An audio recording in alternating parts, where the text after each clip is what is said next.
Di tengah ruangan itu, suara mereka nyaring membicarakan masa depan, kecuali masa depanku. Aku hanya diam, menunduk, sambil bertanya dalam hati, apa memang semiskin itu pandangan mereka tentangku? Dari pertemuan itulah semuanya bermula, satu, momen kecil yang mengubah caraku melihat dunia dan diriku sendiri. Ruang balai desa sore itu terasa sempit, meski langit di luar terbuka luas. Suara derit kipas angin tua yang menggantung di langit-langit tak cukup mengalihkan perhatianku dari tatapan-tatapan itu. Mata-mata orang dewasa yang menilai tanpa bertanya, mencibir tanpa mengenal, dan mencemooh tanpa berpikir panjang. Aku duduk di deretan paling belakang, di atas bangku kayu yang permukaannya kasar dan licin oleh usia. Beberapa kursi di sekitarku kosong, seolah udara pun enggan duduk di dekatku. Di depan, kepala sekolah membuka acara pertemuan wali murid dengan suara lantang, menyebut nama-nama siswa berprestasi sambil melirik satu persatu wali murid yang hadir. Ketika nama Siska disebut, ia ragu sejenak sebelum matanya menatap ke arahku. Seseorang berbisik, "Itu yang datang sendiri. Ibunya sakit," katanya. Tawa kecil menyusul, samar tapi tajam. Aku menunduk. Di tangan, aku menggenggam ujung jilbabku erat-erat, mencoba meredam gejolak di dada. Aku tahu, di antara para ibu yang mengenakan batik bagus dan para ayah berseragam dinas atau kemeja rapi, kehadiranku di sini bukan hanya mencolok, tapi dianggap tidak pada tempatnya. Anak gadis tanpa wali, duduk di ruangan penuh aturan yang diam-diam disepakati oleh orang-orang yang merasa lebih berhak. Satu-satunya alasan aku ada di sini hanyalah karena Bu Ratna, wali kelasku, memaksa dengan lembut. "Kalau kamu nggak bisa datangin orang tua, ya kamu aja yang datang. Kamu berhak tahu kabar pendidikanmu, Siska," katanya kemarin. Suaranya lembut, tapi tegas. Seperti satu-satunya cahaya di koridor sekolah yang panjang dan pengap. Tapi cahaya, sekecil itu tak cukup melawan sorotan puluhan pasang mata yang mencemooh. Bahkan ketika guru-guru membacakan laporan belajar dan nilai-nilai rapor, tak ada satu pun yang menatapku dengan penghargaan. Seolah pencapaianku tak cukup berarti tanpa nama orang tua di kolom tanda tangan. Tak ada yang tahu, atau mungkin tak peduli, bahwa aku bangun jam 4 pagi setiap hari untuk membantu ibuku menjerang air panas, menyiapkan sarapan adik, dan berjalan kaki sejauh lebih dari 2 kilometer ke sekolah. "Ayahnya kerja di mana ya?" bisik seorang ibu di depanku sambil melirik ke belakang. Ia tidak sadar suaranya cukup jelas untuk kutangkap. Katanya buruh bangunan di kota. "Gitu aja udah gaya ngotot masuk SMA favorit," sahut yang lain. Mereka tertawa. Tertawa kecil. Seperti percikan minyak di wajan panas. Kecil, tapi menyakitkan kalau terkena. Aku menarik napas pelan.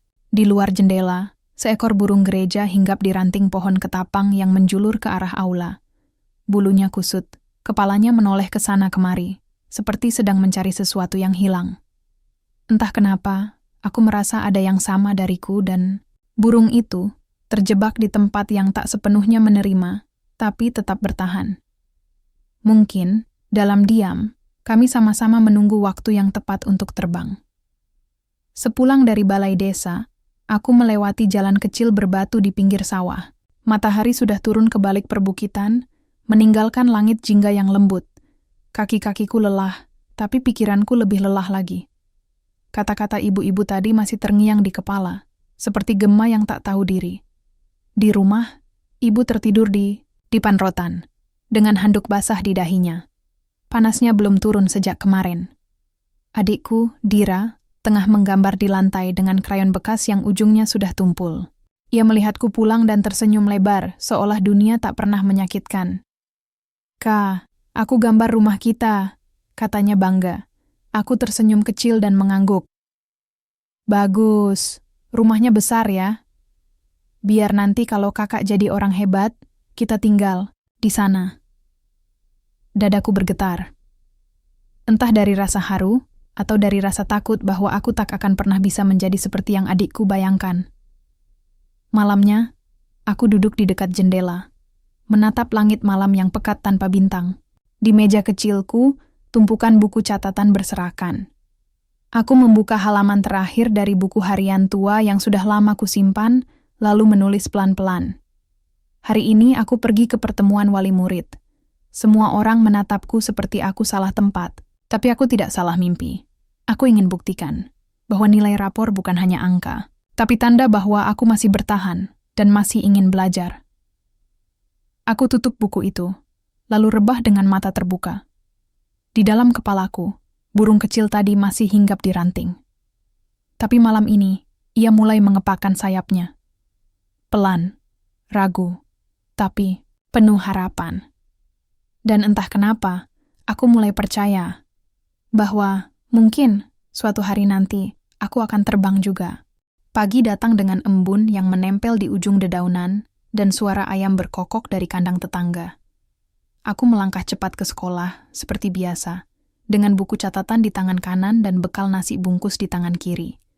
Jalanan setapak yang kulewati masih becek oleh sisa hujan semalam, tapi aku sudah hafal di mana harus melompat dan di mana harus berjalan pelan-pelan agar tidak terpeleset. Sekolahku tak besar, hanya satu bangunan memanjang dengan 3 ruang kelas dan 1 ruang guru yang sempit. Dindingnya sudah mulai mengelupas, dan meja-meja kayunya penuh dengan coretan nama siswa yang pernah duduk di sana bertahun-tahun sebelumnya. Tapi bagiku, ruang itu lebih dari cukup, karena di sanalah aku bisa bernapas sebagai diri sendiri. Setibanya di kelas, aku duduk di bangku paling depan. Bukan karena aku ingin dilihat, tapi karena itu satu-satunya cara agar aku bisa mendengar dengan jelas dan fokus. Kadang teman-teman sekelas menggodaku, memanggilku ibu guru kecil, karena aku sering mencatat paling rajin dan mengangkat tangan paling sering saat guru bertanya. Tapi aku tidak peduli. Di dunia ini, mungkin aku bukan siapa-siapa, tapi di dalam kelas, aku tahu aku punya sesuatu yang tidak bisa mereka lihat. Hasrat untuk belajar, dan mimpi yang lebih besar dari ukuran tubuhku. Bu Ratna masuk kelas tepat pukul 7. Beliau satu-satunya guru yang tidak hanya mengajar, tapi juga mendengarkan. Sosoknya tenang, dengan kacamata bulat yang selalu melorot ke ujung hidungnya. Hari itu, seperti biasa, beliau mengawali pelajaran dengan sebuah cerita. Anak-anak, katanya sambil menuliskan kata impian besar-besar di papan tulis. Kalau kamu dikasih kesempatan untuk pergi ke tempat yang paling kamu inginkan, kemana kamu akan pergi? Beberapa teman mengangkat tangan dengan antusias. Aku mau ke luar negeri, kata Didi dari bangku belakang. Aku ke Jakarta, kata Lina. Bu Ratna tersenyum, lalu menatap ke arahku. Siska, kamu mau kemana? Aku ragu sejenak. Semua mata mengarah padaku. Aku mau ke tempat di mana aku bisa belajar setinggi-tingginya, Bu. Jawabku pelan. Mungkin sekolah yang punya perpustakaan besar, atau ruang kelas yang dingin karena ada AC-nya. Terdengar tawa kecil dari beberapa sudut kelas. Tapi Bu Ratna tidak tertawa. Ia hanya mengangguk pelan, lalu menuliskan satu kalimat di bawah kata impian tadi. Impian adalah peta. Tapi keberanian adalah langkah pertama yang membuat kita benar-benar berjalan. Kalimat itu menempel di pikiranku sepanjang hari. Saat istirahat, aku duduk sendirian di bawah pohon jambu di belakang sekolah. Tanganku memegang selembar brosur yang tadi dibagikan Bu Ratna. Tertulis, Lomba Menulis dan Seleksi Beasiswa Pelajar Inspiratif. Aku membacanya berulang-ulang. Persyaratan utama, menulis kisah pribadi yang menggambarkan perjuangan hidup dan semangat belajar, maksimal 1.500 kata. Hadiah utama, beasiswa penuh untuk masuk ke sekolah unggulan di kota. Tanganku gemetar. Ini bisa jadi tiketku. Tapi pikiranku segera dipenuhi keraguan. Aku bukan siapa-siapa. Anak desa yang hanya punya satu sepatu sekolah. Apa yang bisa kubanggakan? Bikin aja, sis. Suara dari belakang mengejutkanku. Ternyata Dina, teman sebangkuku. Kamu suka nulis? Ken, aku hanya diam. Kamu kira siapa yang bisa menang lomba kayak gitu? Orang-orang pintar dari kota? Belum tentu. Kadang yang bikin orang kagum itu bukan kepintaran, tapi kejujuran. Katanya sambil mengunyah jambu. Aku menatap langit. Awan-awan menggantung rendah, seperti hendak jatuh ke bumi. Tapi aku tahu, mereka tidak pernah benar-benar jatuh. Mereka hanya berpindah bentuk menjadi hujan, dan kadang pelangi. Malam itu, aku duduk kembali di dekat jendela kamarku. Di depanku, secarik kertas kosong dan pulpen yang sudah hampir habis tintanya. Aku mulai menulis kalimat pertama. Namaku Siska. Aku tinggal di desa kecil yang sering dilupakan peta. Tapi aku percaya, mimpi bisa lebih besar dari tempat kita berasal. Aku terus menulis, membiarkan hatiku bercerita tanpa sensor. Tentang ibu yang selalu mengusap rambutku meski sedang demam. Tentang ayah yang mengirim surat 2 bulan sekali dari kota dengan lipatan rapi dan sedikit uang di dalamnya. Tentang malam-malam ketika aku belajar dengan cahaya lampu minyak karena listrik padam. Tentang bagaimana rasanya dipandang sebelah mata, tapi masih tetap memilih untuk tersenyum dan berusaha. Setiap kalimat terasa seperti luka yang disembuhkan, pelan-pelan. Aku belum tahu apakah tulisanku cukup layak untuk menang. Tapi malam itu, untuk pertama kalinya dalam hidupku, aku merasa layak untuk mencoba. Dan kadang, itu sudah cukup. 3 hari berlalu sejak malam itu. 3 malam tanpa tidur nyenyak, hanya ditemani suara gesekan pena di atas kertas dan degup jantung yang tak pernah tenang. Setiap kali aku menulis, rasanya seperti membuka kembali luka-luka lama, menengok ke dalam ruang-ruang gelap yang biasanya kusimpan rapat-rapat di dasar hati. Tapi anehnya, semakin kutulis, semakin ringan rasanya beban yang kupikul selama ini. Kisahku mengalir seperti air. Tentang ayah yang berangkat bekerja jauh saat aku belum genap 10 tahun. Tentang ibu yang lebih sering menahan batuk di malam hari agar tidak membangunkan kami. Tentang sepatu robek yang kutambal sendiri dengan benang jahit. Dan tentang nilai-nilai, ujian yang kusimpan seperti harta karun dalam laci meja belajar Reyot. Aku tidak sedang menulis untuk menang. Aku menulis untuk jujur. Hari itu, sebelum bel istirahat pertama berbunyi, Bu Ratna masuk ke kelas dengan tumpukan kertas dan wajah sedikit lebih serius dari biasanya. Anak-anak, katanya sambil meletakkan map besar di atas mejanya. Bagi yang ikut lomba menulis dan seleksi beasiswa, hari ini terakhir untuk mengumpulkan naskah. Batas waktu jam 2 siang. Jadi pastikan tulisan kalian selesai, ya. Suasana kelas mendadak berubah. Beberapa teman langsung sibuk mengecek lembaran kertas mereka, menghapus bagian yang dirasa kurang bagus, dan bahkan ada yang masih menulis dari awal. Aku menggenggam kertas tulisanku dengan erat di dalam tas. Rasanya seperti menggenggam seluruh hidupku dalam satu lembar cerita. Bu Ratna, boleh diketik nggak, Bu? Tanya Lina dari barisan tengah. Boleh, asal isinya asli buatan kalian. Tapi tulisan tangan juga tetap diterima. Aku menarik napas lega. Di rumah, aku tak punya komputer. Bahkan mengetik di warnet pun kadang terasa seperti kemewahan yang terlalu mahal. Setelah pelajaran selesai, aku menghampiri Bu Ratna di ruang guru. Di tanganku, naskah tulisan itu telah kucetak serapi mungkin. Tulisan tangan dengan huruf tegak bersambung, seperti yang dulu diajarkan ibu saat aku masih belajar menulis huruf A dan B. Nak, ini sudah yakin mau dikumpulkan? Tanya Bu Ratna. Sambil membacanya sepintas, aku mengangguk. Tapi sebelum dia sempat menerima, aku menambahkan dengan pelan. Saya nggak punya amplop, Bu. Maaf, jadi langsung seperti ini saja. Bu Ratna menatapku sejenak, lalu tersenyum lembut. Kadang, isi surat lebih penting daripada bungkusnya. Dan ini... Ia membolak-balik naskah itu.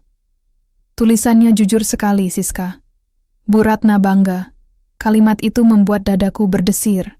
Aku tidak ingat kapan terakhir kali seseorang mengatakan bahwa mereka bangga padaku. Mungkin belum pernah. 3 minggu setelah pengumpulan, hari-hariku kembali seperti biasa.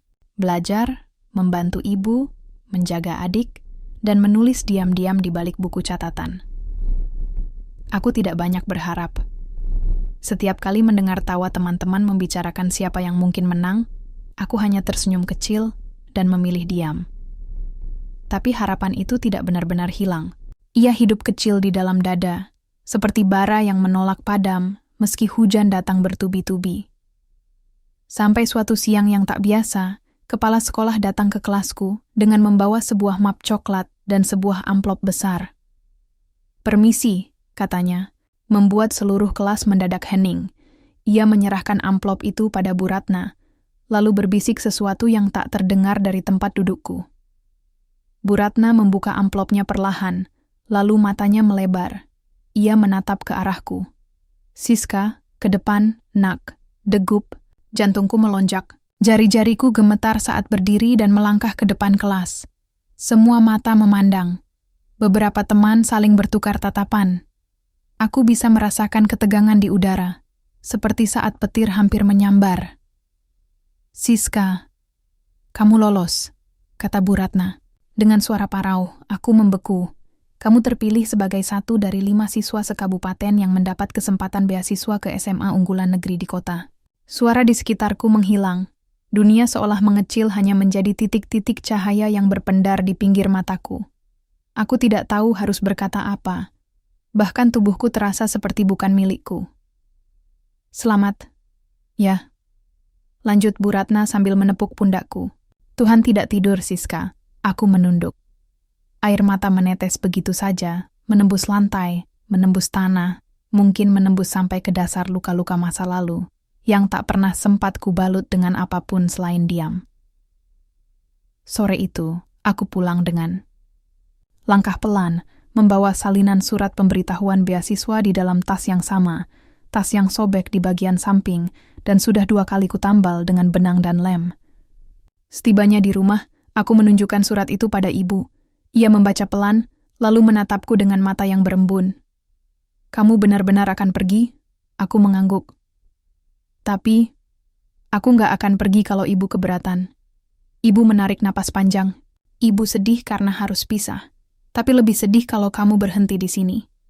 Lalu ia meraih tanganku, menggenggamnya erat. "Terbanglah, Siska. Meski jauh, ibu tahu, kamu akan sampai ke langitmu sendiri."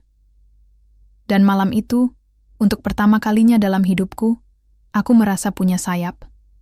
Sayap yang tak terlihat, tapi bisa kurasakan di dalam dada. Sayap yang tumbuh dari luka-luka, dari air mata, dari kata-kata yang pernah menyakitkan, dan dari mimpi yang tak pernah mati. Hari keberangkatan itu datang lebih cepat dari yang kupikirkan. Sebuah truk kecil milik tetangga membantu mengantarku ke terminal desa. Ibu memelukku lama sebelum aku naik ke bus. Matanya bengkak, meski ia berusaha tersenyum. "Kalau kamu merasa takut nanti di sana, jangan pulang. Bukan karena ibu nggak mau lihat kamu, tapi karena ibu yakin kamu lebih kuat dari rasa takut itu." Bisiknya sebelum melepas pelukannya. Aku mengangguk, meski rasanya dunia mendadak berat dan asing. Perjalanan menuju kota terasa seperti mimpi. Pohon-pohon di sepanjang jalan seperti bergerak mundur, melepasku dari pelukan desa yang selama ini menjadi satu-satunya dunia yang kutahu. Di dalam bus, aku menatap keluar jendela, mencoba menghafal bentuk langit yang berganti perlahan. Begitu tiba di sekolah baruku, SMA Negeri 5, aku merasa seperti masuk ke dunia lain. Gedungnya tinggi, bersih, berlantai 3, dengan taman, bunga terawat di setiap sudutnya. Ruang kelasnya dingin oleh AC, perpustakaannya luas dan penuh buku berkilau seperti baru, dan suara loncengnya tidak berdering, tapi berbunyi lembut seperti melodi. Tapi yang paling mencolok adalah murid-muridnya. Mereka berpakaian rapi, berbicara dengan kata-kata cepat dan percaya diri, tertawa dengan bebas tanpa cemas soal uang saku atau seragam yang sobek di sudut. Aku berdiri di antara mereka seperti titik noda di kertas putih bersih. Sepatu sekolahku yang mulai usang, tas ransel penuh tambalan, dan wajah polosku tanpa riasan membuatku menunduk sepanjang hari.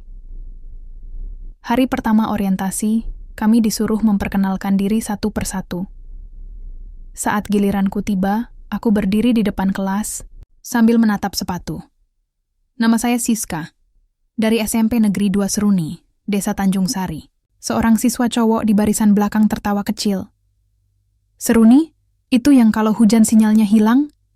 Katanya setengah berbisik, tapi cukup jelas untuk kudengar. Yang lain ikut tertawa. Aku hanya tersenyum tipis dan kembali duduk. Tanganku, Mencengkeram sisi kursi begitu erat hingga sendiku memutih. Hari-hari berikutnya tidak lebih mudah. Beberapa siswa mulai memanggilku anak desa atau burung pipit. Bagi mereka, itu cuma candaan. Tapi bagiku, itu pengingat yang terus-menerus bahwa aku dianggap berbeda. Di kantin, aku duduk sendirian. Di perpustakaan, aku menyembunyikan bekal dari rumah di balik buku. Aku tidak bisa membeli jus dingin atau makanan cepat saji seperti teman-teman lain. Bahkan saat pembagian tugas kelompok, aku lebih sering dipilih terakhir. Aku ingin menyerah. Berkali-kali aku ingin menulis surat kepada ibu, minta pulang. Tapi setiap kali aku hampir melakukannya, aku teringat kata-katanya di terminal. Kamu lebih kuat dari rasa takut itu. Lalu aku menulis lagi. Kali ini bukan untuk lomba, bukan untuk nilai, tapi untuk bertahan.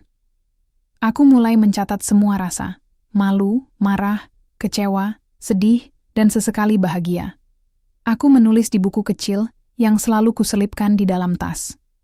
Dalam tulisan-tulisan itu, aku menciptakan sosok burung kecil yang selalu diawasi oleh burung-burung besar, tapi tetap mencoba terbang lebih tinggi meski sendirian.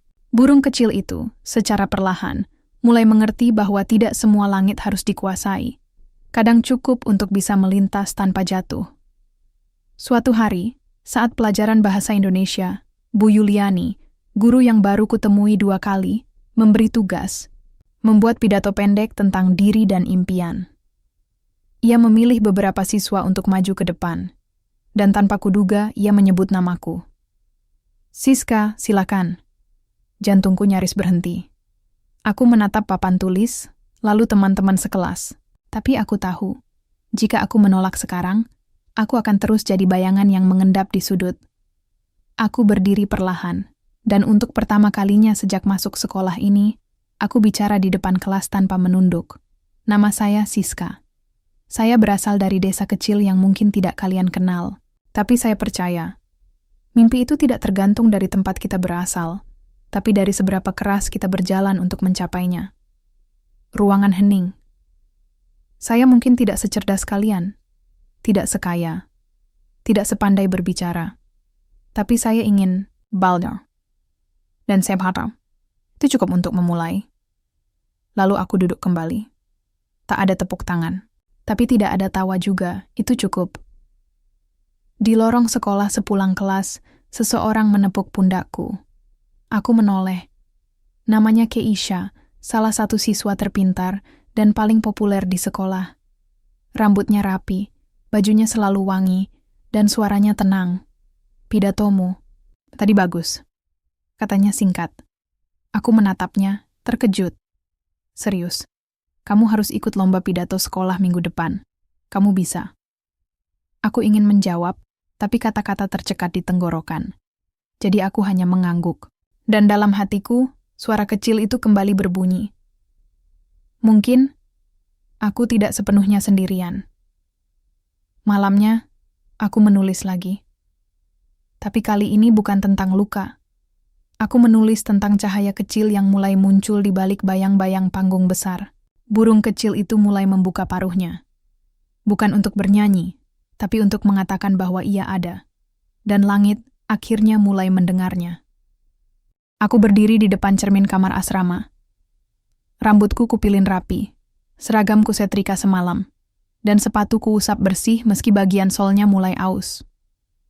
Di tanganku, selembar kertas berisi pidato yang kutulis seminggu penuh, dengan lebih dari 20 kali revisi. Di bagian paling atas tertulis, berani bicara, berani bertumbuh. Aku tak tahu apakah pidatoku akan cukup mengesankan dibanding milik siswa lain, tapi aku tahu satu hal, setiap kalimat yang kutulis berasal dari tempat terdalam di hatiku. Ruang aula sekolah itu lebih besar dari apapun yang pernah kulihat. Kursi-kursi tertata rapi, mikrofon berdiri tegak di tengah panggung, dan lampu sorot menyoroti area bicara, seolah hanya ada 2 pilihan, bersinar atau lenyap. Ada 10 peserta. Aku mendapat nomor 8. Cukup waktu untuk menyaksikan betapa menakjubkannya lawan-lawan yang kuhadapi.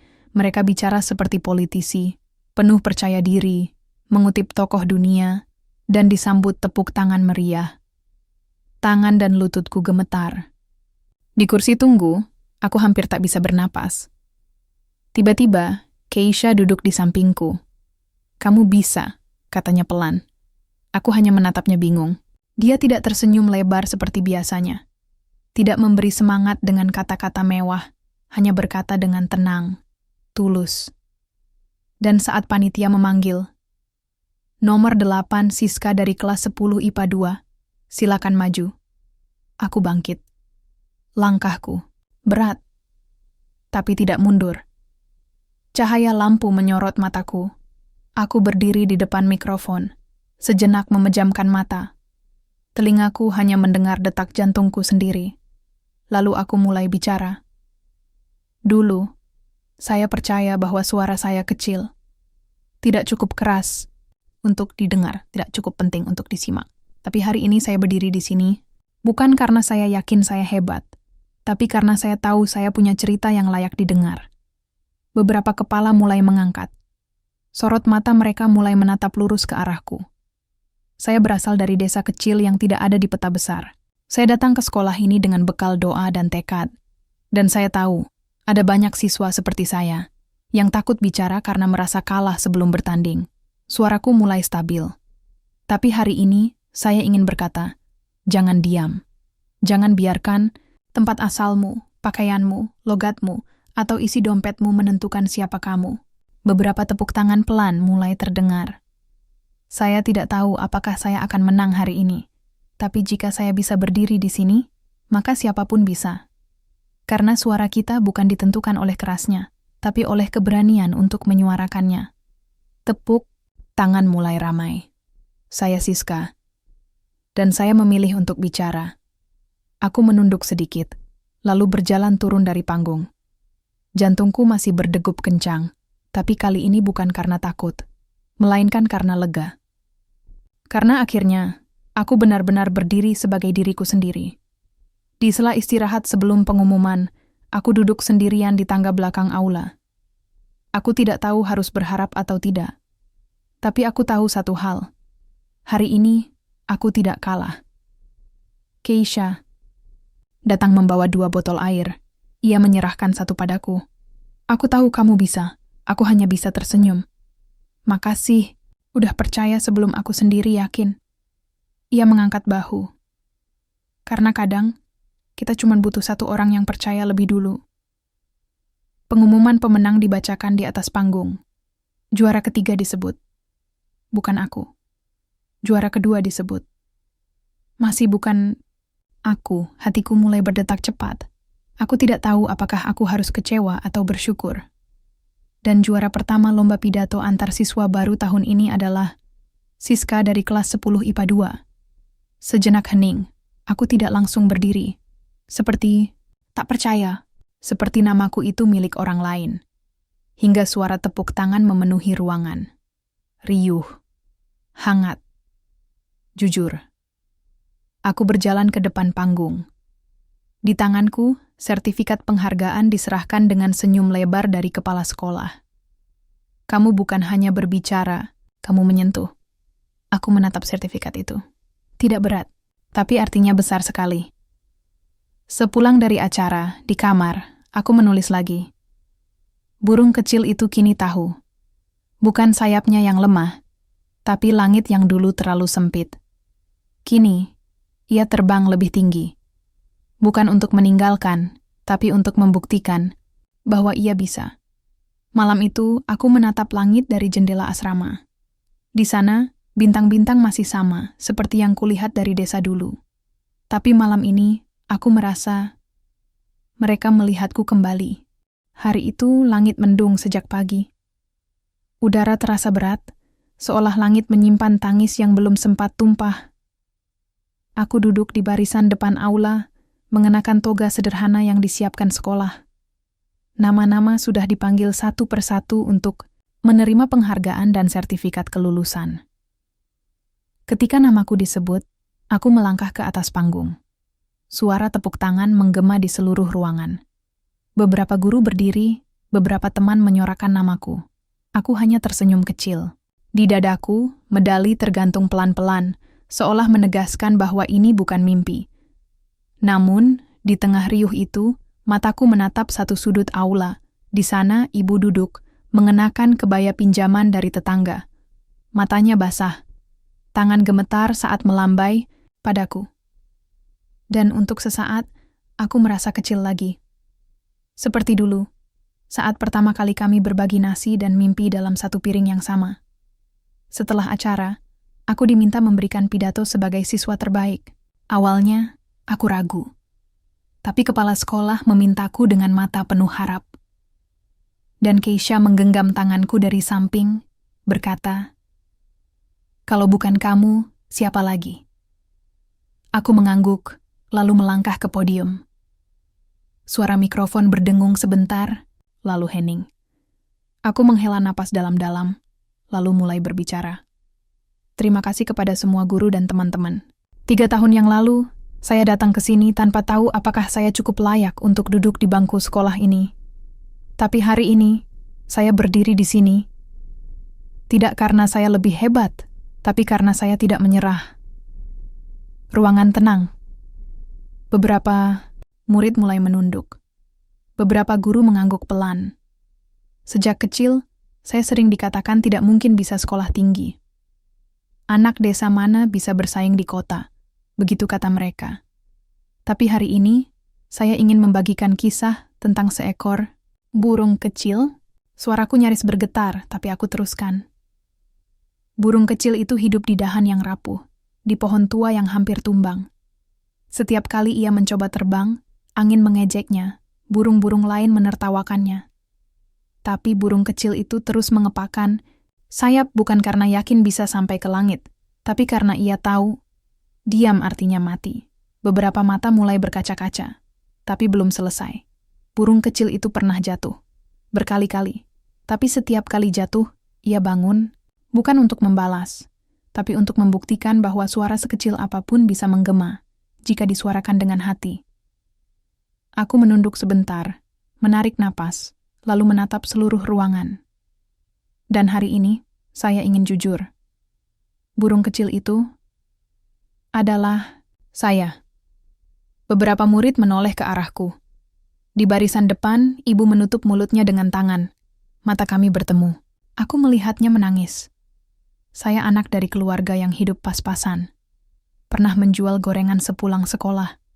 Pernah diejek karena logat, karena sepatu bolong, karena bekal dari rumah. Tapi semua itu tidak menghentikan saya. Suaraku mulai meninggi, tapi tidak gemetar. Karena saya percaya, tidak ada satupun yang berhak menilai masa depan seseorang hanya dari latar belakangnya. Tidak satupun. Tepuk tangan mulai terdengar. Tapi aku belum selesai. Dan hari ini, saya ingin mengatakan sesuatu yang mungkin belum banyak orang tahu. Ruangan kembali hening. Saya menerima beasiswa penuh dari Yayasan Cahaya Ilmu untuk melanjutkan sekolah di luar negeri. Mata semua orang membelalak.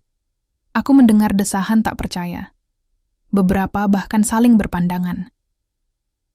Beasiswa ini bukan karena saya jenius, tapi karena saya terus mencoba, terus menulis, terus gagal, dan terus belajar.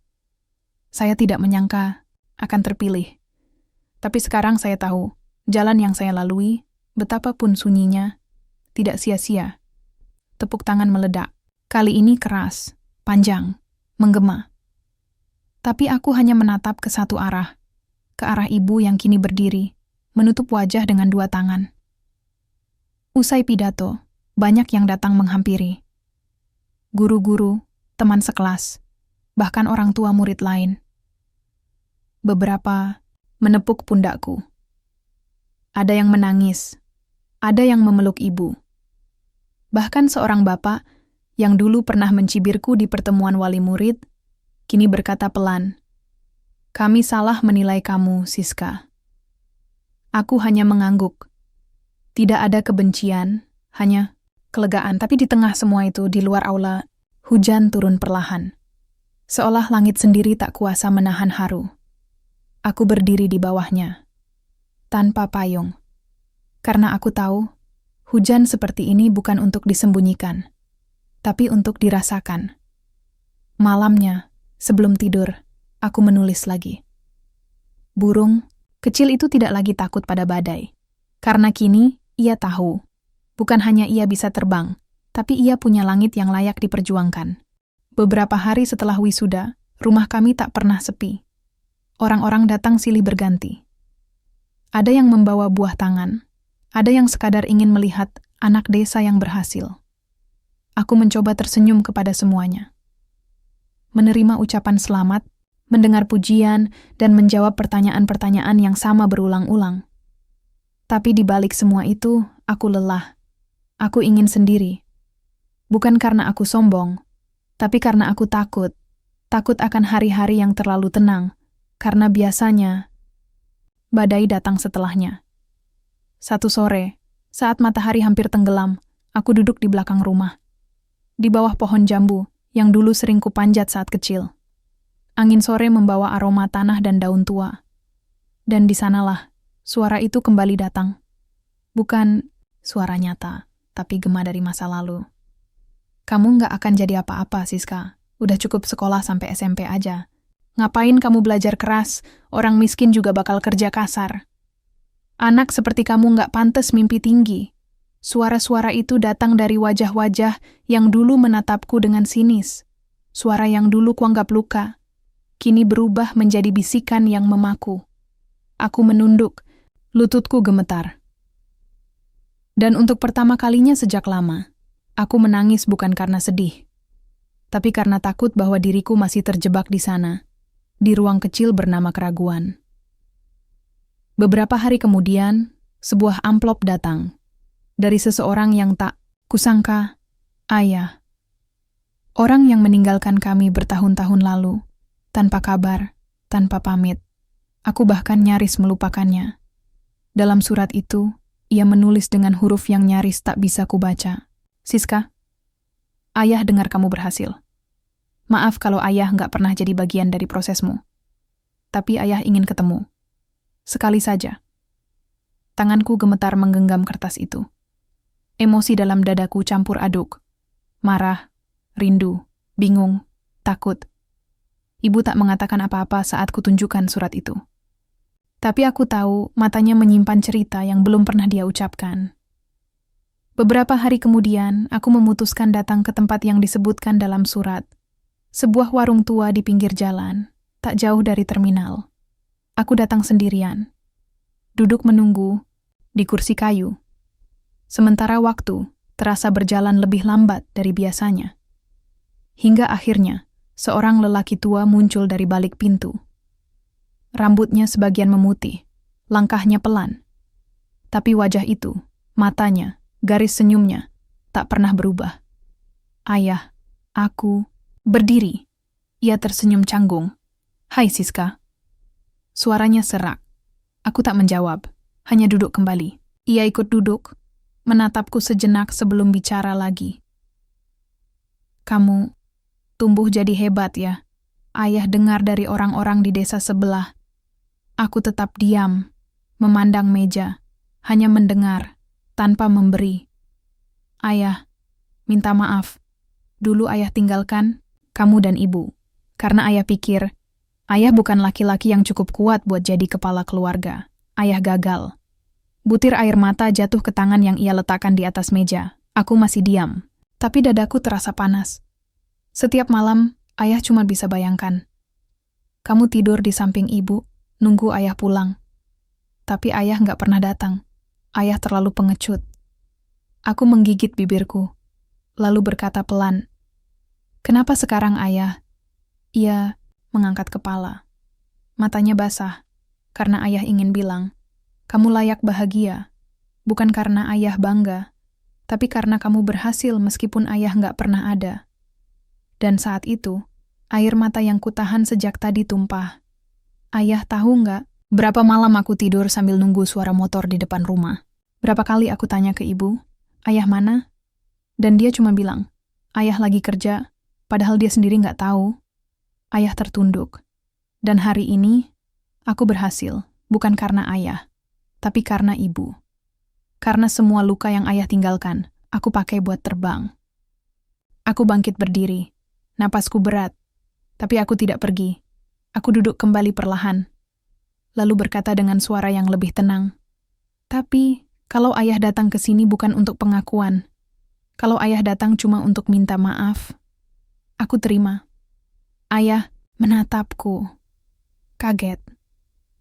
Karena aku nggak mau terbang dengan hati yang masih luka. Aku mau sembuh, tapi bukan untuk ayah, untuk aku sendiri. Ia mengangguk pelan, dan kami duduk lama, tak saling bicara. Tapi dalam diam itu, ada jembatan yang perlahan mulai dibangun. Meski mungkin tak sempurna, tapi cukup untuk berdiri di atasnya. Malamnya, aku pulang dan duduk bersama ibu di dapur. Kami makan tempe goreng dan sambal buatan sendiri. Aku bercerita soal pertemuanku dengan ayah. Ibu hanya mendengarkan, tak banyak komentar. Tapi ia mengelus rambutku sebelum tidur, seperti dulu saat aku kecil. "Kamu anak yang kuat, Nak. Tapi sekarang, kamu boleh istirahat. Nggak semua luka harus dibawa terus." Dan malam itu, untuk pertama kalinya, aku tidur tanpa rasa dendam. Hari keberangkatan semakin dekat. Tiket sudah di tangan, koper sudah terisi, dan semua dokumen telah lengkap. Orang-orang di desa masih datang silih berganti ke rumah kami, membawa ucapan dan doa. Sebagian besar dari mereka adalah orang yang dulu menertawakanku. Tapi aku tak menyimpan dendam. Mungkin, waktu memang punya cara sendiri untuk mengubah hati. Di dalam kamar, aku duduk di lantai, memegang selembar kertas kosong. Kupandangi lama, pena di tanganku belum bergerak.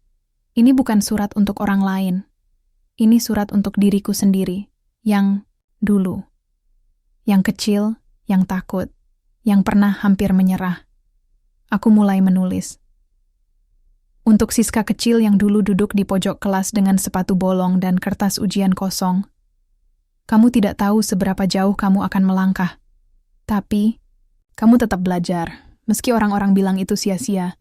Meski kamu harus belajar di bawah lampu minyak, kamu tetap melakukannya. Karena dalam hatimu, kamu percaya, kamu bisa. Air mataku jatuh di sudut kertas, membuat tinta memburam sedikit. Tapi aku terus menulis. Kamu akan menghadapi hari-hari berat. Akan ada saat kamu merasa sendirian, ditertawakan, diremehkan. Tapi kamu akan bertahan. Kamu akan menemukan teman. Kamu akan mengenal orang-orang yang melihatmu, bukan dari sepatumu, tapi dari langkahmu. Dan suatu hari, kamu akan berdiri di panggung, bicara di depan orang-orang yang dulu meremehkanmu. Kamu akan berkata, "Aku bisa. Aku ada di sini." Dan itu akan mengubah semuanya. Aku berhenti sejenak, menatap keluar jendela, langit sore berwarna, jingga, burung-burung terbang pulang. Suara ibu dari dapur terdengar pelan, memasak sesuatu untuk perayaan kecil nanti malam. Aku menulis baris terakhir. Dan sekarang saat kamu hendak pergi jauh, ingatlah, kamu bukan kabur, kamu terbang. Bukan untuk lari dari luka, tapi untuk menjemput harapan. Dengan cinta dan keberanian, dari kamu yang kini tumbuh. Siska malam harinya, Keisha, datang bersama dua teman lainnya. Mereka membawakanku boneka kecil yang mereka belikan patungan dari uang tabungan. Di leher boneka itu, tergantung kalung bertuliskan, "Believe." "Biar kamu nggak lupa rumah," kata Keisha. Aku tertawa. Mana bisa lupa orang-orang seaneh kalian. Kami tertawa bersama. Tapi ketika malam makin larut dan mereka pulang, aku kembali sendiri, duduk di beranda, menatap langit. Dan di sanalah, suara itu kembali. Bukan suara masa lalu, tapi suara yang baru. "Kalau kamu pergi, siapa yang bakal ngasih contoh ke anak-anak di sini?" Aku menoleh. Di balik tiang rumah, berdiri seorang anak kecil, tetangga depan rumah. Namanya Ana, murid kelas 5 SD.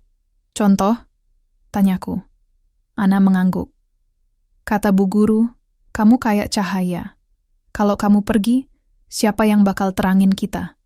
Dadaku terasa hangat, lalu sepi, lalu getir. Aku tak menjawab, hanya memeluk Ana, menepuk punggungnya pelan. Ia mungkin tak sadar bahwa ucapannya adalah pertanyaan yang belum pernah benar-benar kuhadapi. Jika aku pergi, apakah aku meninggalkan mereka yang masih butuh cahaya? Dini hari itu aku terjaga lama. Dan saat matahari mulai naik, aku membuat Keputusan. Aku duduk bersama ibu, menyodorkan kembali tiket yang sudah dibungkus amplop. Ibu terdiam. Aku akan tunda keberangkatannya. 1 tahun, kataku pelan. Aku mau mengajar dulu di desa. Bantu anak-anak kecil belajar. Bantu mereka mengenal buku seperti aku dulu. Ibu menggenggam tanganku. Air matanya jatuh tanpa kata. Aku tetap akan pergi, tapi tidak sekarang. Karena aku tahu, sebelum aku terbang lebih tinggi, aku ingin memastikan bahwa sayap-sayap kecil lain juga punya kesempatan untuk mengepak. Aku tidak ingin jadi satu-satunya burung kecil yang berhasil keluar dari sarangnya. Aku ingin sarang itu berubah jadi langit yang luas, bukan jeruji yang sunyi. Dan untuk pertama kalinya, aku tak lagi takut menunda impian. Karena aku tahu, ini juga bagian dari impian itu sendiri. Jam pelajaran pertama dimulai pukul 7 pagi. Sekolah dasar tempatku mengajar tak jauh dari rumah. Hanya 15 menit berjalan kaki melewati jalan setapak dan kebun singkong. Bangunannya tua, berdinding papan kayu yang mulai rapuh di beberapa sisi. Catnya mengelupas. Beberapa bangku diganjal batu agar tak goyah. Tapi anak-anak di dalamnya, matanya menyala. Aku berdiri di depan kelas 3 hari pertama, memperkenalkan diri. Anak-anak menatapku dengan penasaran, lalu tersenyum malu-malu. Salah satu dari mereka, Santi, bertanya, "Kakak beneran pernah sekolah jauh ya? Kenapa balik? Lagi ke sini?" Pertanyaan itu membuatku diam sejenak. "Karena disinilah tempatku belajar pertama kali mimpi," jawabku akhirnya. Mereka tidak banyak mengerti. Tapi dari cara mereka tertawa dan berlari di jam istirahat, aku tahu satu hal. Mereka butuh lebih dari sekadar guru. Mereka butuh percaya bahwa mereka bisa menjadi sesuatu yang lebih dari yang ditulis di kartu keluarga mereka. Setiap hari aku membawa beberapa buku cerita dan beberapa majalah lama yang disumbangkan Keisha dari kota. Kami membuat pojok baca sederhana di sudut kelas. Anak-anak mulai terbiasa membuka halaman, menunjuk gambar, lalu bertanya, "Apa itu gunung es, Kak? Kenapa orang ini kulitnya putih? Kalau di luar negeri, nasi diganti roti, ya?" Pertanyaan-pertanyaan kecil itu selalu membangkitkan perasaan hangat dalam diriku. Karena aku tahu, benih-benih penasaran itu adalah awal dari pohon besar bernama cita-cita. Di sela-sela mengajar, aku juga mulai menulis kembali, bukan untuk lomba atau beasiswa, tapi untuk diriku sendiri, untuk anak-anak yang pernah seperti aku. Cerita-cerita pendek tentang burung kecil yang belajar terbang, tentang anak desa yang pergi ke kota, tentang ibu yang menjahit mimpi dari sobekan kain seadanya. Cerita itu kubacakan tiap Jumat sore, di bawah pohon beringin dekat lapangan. Anak-anak duduk melingkar mendengarkan tertawa terharu. Beberapa ibu mulai ikut datang. Mereka duduk di belakang, sambil menggendong adik-adik kecil. Dan di sanalah aku sadar. Suara kecil yang dulu sering kubungkam, kini telah tumbuh. Menjadi suara yang membawa terang bagi banyak telinga yang tak pernah diajak bermimpi. Suatu sore, aku menerima surat lagi. Dari yayasan yang dulu memberiku beasiswa. Mereka menanyakan apakah aku masih berniat melanjutkan studi tahun depan, atau beasiswanya perlu diberikan pada kandidat lain. Aku membaca surat itu berulang-ulang. Di satu sisi, mimpiku masih ada di sana. Tapi di sisi lain, sekarang aku melihat, aku juga dibutuhkan di sini. Di desa kecil ini. Di ruang-ruang kelas yang belum pernah tersentuh peta dunia. Malam itu aku duduk bersama ibu. Ia sedang menyulam, seperti biasa. Aku menyerahkan surat itu padanya. "Kalau kamu pergi, ibu bangga. Kalau kamu tinggal, ibu juga bangga. Tapi jangan pernah tinggal karena takut. Dan jangan pergi karena ingin dilihat," katanya pelan. Aku tersenyum. Pelan, tapi penuh. "Ibu percaya, kemanapun kamu melangkah, kamu akan tetap pulang ke sini. Entah raga atau hatimu." Beberapa hari kemudian, aku menulis balasan pada yayasan. Saya ingin tetap melanjutkan beasiswa tahun depan. Tapi kali ini, saya tidak hanya pergi untuk diri saya sendiri. Saya pergi agar bisa kembali lebih kuat, lebih siap untuk membangun tempat saya berasal. Izinkan saya menunda mimpi, bukan meninggalkannya. Karena saya percaya, untuk mengubah dunia, kita perlu tahu di mana akar kita tumbuh. Di akhir bulan, sekolah mengadakan lomba membaca puisi. Beberapa anak tampil di depan kelas, membacakan dengan suara pelan, terbata-bata. Tapi ada satu anak, namanya Rizal, yang membacakan puisiku dengan suara lantang. Aku bukan hanya anak desa, tapi juga pemilik mimpi besar. Meski bajuku tambalan, hatiku penuh harapan. Tepuk tangan menggema di ruangan kecil itu, dan aku berdiri di belakang, menahan air mata. Karena saat itu aku tahu, aku tak hanya kembali ke akar, tapi aku telah menjadi bagian dari pohon-pohon baru yang mulai tumbuh di sekelilingku. Hari keberangkatan yang dulu kutunda, kini benar-benar tiba. Pagi itu, matahari belum sepenuhnya naik, tapi halaman rumah sudah dipenuhi orang. Anak-anak sekolah berdiri berjajar di pinggir jalan, membawa bendera kecil dan tulisan-tulisan buatan tangan. Semangat Kak Siska. Moi jangan lupa kami di desa. Terbanglah setinggi mungkin. Ibu berdiri di serambi, mengenakan kebaya sederhana berwarna hijau lumut. Rambutnya disanggul rapi. Tak ada air mata, hanya senyum tipis yang terasa jauh lebih dalam dari tangisan. Keisha datang lebih awal, membawakan bekal yang katanya harus kubuka saat di pesawat. Kue lapis buatan ibunya dan secarik surat kecil. Di sana ia menulis, "Terima kasih sudah membuat kami percaya bahwa satu orang bisa mengubah cerita banyak orang. Selamat terbang, burung kecil." Sebelum benar-benar naik ke mobil yang mengantarku ke bandara, aku berdiri sejenak di bawah pohon jambu belakang rumah. Pohon yang menyaksikan semua pertumbuhanku. Tangis, tawa, luka, harapan. Aku menutup mata, mendengar suara angin, dan seakan-akan mendengar suara diriku yang dulu.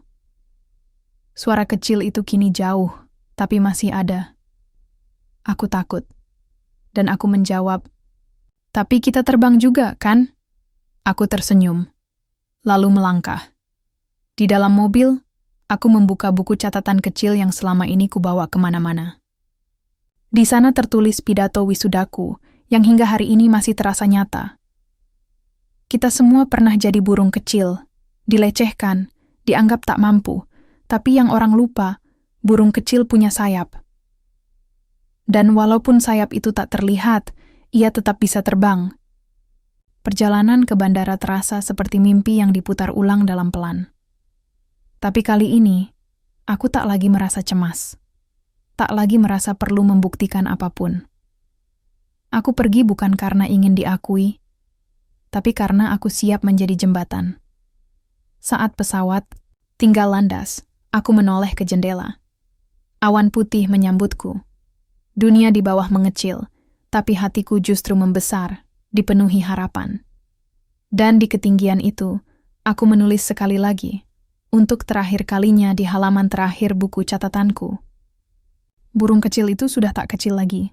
Ia kini terbang, bukan untuk lari, tapi untuk kembali dengan membawa langit.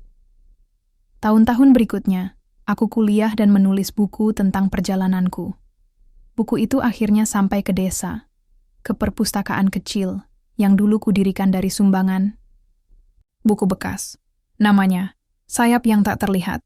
Dan setiap kali anak-anak membacanya, aku berharap satu hal, bahwa mereka tahu, mereka pun punya sayap, meski dunia tak melihatnya.